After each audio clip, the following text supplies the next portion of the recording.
अगर कोई व्यक्ति चोरी की संपत्ति अपने पास रखता है या छुपाता है या उसका इस्तेमाल करता है या उसमें हैबिचुअली डीलिंग करता है यानी आदतन लेन देन करता है और वो जानता है कि जो संपत्ति में वो लेन देन कर रहा है वो चोरी की संपत्ति है, खिलाफ इंडियन पिनल कोड में क्या प्रोविजन दी गई है और उसे कितनी पनिशमेंट होगी यानी सजा होगी, इस टॉपिक पर हम डिस्कस करेंगे। मैं हूं एडवोकेट वाजिद शेख और आप देख रहे हैं लीगल एडवाइस। दोस्तों, इस चैनल का उद्देश्य आप लोगों तक कानून की जानकारी पहुंचाना है ताकि हर भारतीय नागरिक अपने अधिकारों और कर्तव्यों के प्रति जागरूक हो सके। दोस्तों, इस चैनल को सब्सक्राइब करें ताकि इसी तरह के लीगल नॉलेज भरे वीडियो हम आपके लाते हैं। इंडियन पिनल कोड के सेक्शन 410 से लेकर 414 तक चोरी की संपत्ति से रिलेटेड ऑफेंस के बारे में डिटेल में बताया गया है।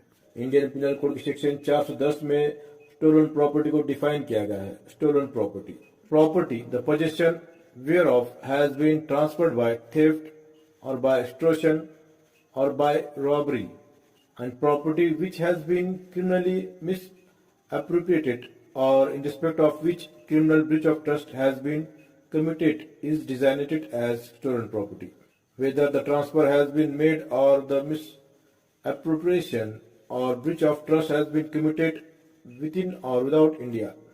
संपत्ति जिसका कब्जा चोरी या जबरन वसूली या रॉबरी द्वारा लूट द्वारा हस्तांतरित किया गया है, ट्रांसफर किया गया है, और संपत्ति जिसे आपराधिक रूप से दुरुपयोग किया गया है या जिसके संबंध में आपराधिक विश्वासघात किया गया है उसे चोरी की संपत्ति माना जाता है। यानी चोरी संपत्ति उसे कहेंगे जिसका कब्जा चोरी या फिर जबरन वसूली या लूट द्वारा ट्रांसफर किया गया हो।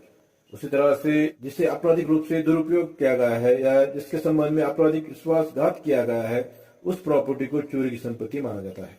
अगर कोई व्यक्ति चोरी की संपत्ति को बेईमानी से प्राप्त करता है या अपने पास रखता है और वह जानता है कि वो चोरी की संपत्ति है तो उसे इंडियन पिनल कोड के सेक्शन 411 के तहत 3 साल तक के कारावास की सजा हो सकती है या फिर उसे जुर्माना हो सकता है या दोनों हो सकते हैं। 411 का अपराध कॉर्नियल ऑफेंस से निभाता है, यानी पुलिस के पास अपराधी को विदाउट वारंट अरेस्ट करने का अधिकार होता है। 411 का अपराध नॉन बेलेबल ऑफेंस से निभाता है, यानी पुलिस के पास अपराधी को जमानत देने का अधिकार नहीं होता। 411 का अपराध ट्राइबल बाय मजिस्ट्रेट है। अगर कोई व्यक्ति ये जानते हुए कि जो संपत्ति वो बेईमानी से प्राप्त कर रहा है या अपने पास रख रहा है वो डकैती द्वारा चुराई गई संपत्ति है तो उसे इंडियन पिनल कोड के सेक्शन 412 के तहत आजीवन कारावास की सजा हो सकती है या फिर उसे 10 साल तक की कठोर कारावास की सजा हो सकती है और उसी तरह से उसे जुर्माना भी हो सकता है। 412 का अपराध कॉर्नियल ऑफेंस से निभाता है, यानी पुलिस अपराधी को विदाउट वारंट अरेस्ट कर सकती है। 412 का अपराध नॉन बेलेबल ऑफेंस से निभाता है। 412 का अपराध tribal by court of session है।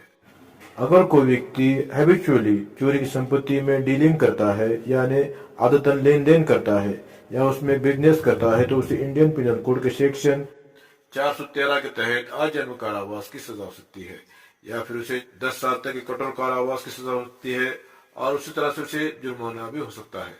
413 का अपराध कॉर्नियल ऑफेंस से निभाता है, यानी पुलिस अपराधी को विदाउट वारंट अरेस्ट कर सकती है। 413 का अपराध नॉन बेलेबल ऑफेंस से निभाता है, यानी पुलिस के पास अपराधी को जमानत देने का अधिकार नहीं होता। 413 का अपराध tribal by court of session है और 413 का अपराध समझौता करने योग्य नहीं है। अगर कोई व्यक्ति चोरी की संपत्ति को छुपाने में या उसे डिस्पोज करने में स्वेच्छापूर्ण सहायता करता है तो उसे इंडियन पिनल कोड के सेक्शन 414 के तहत 3 साल तक के कारावास की सजा हो सकती है या फिर उसे जुर्माना हो सकता है या फिर दोनों हो सकते हैं। 414 का अपराध कॉर्नियल ऑफेंस से निभाता है, यानी पुलिस अपराधी को विदाउट वारंट अरेस्ट कर सकती है। 414 का अपराध नॉन बेलेबल ऑफेंस से निभाता है, यानी पुलिस के पास अपराधी को जमानत देने का अधिकार नहीं होता। 414 का अपराध ट्राइबल बाय एनी मजिस्ट्रेट है। दोस्तों, इसी तरह के लीगल नॉलेज भरे वीडियो के लिए इस चैनल को सब्सक्राइब करें। Thank you watching for my video.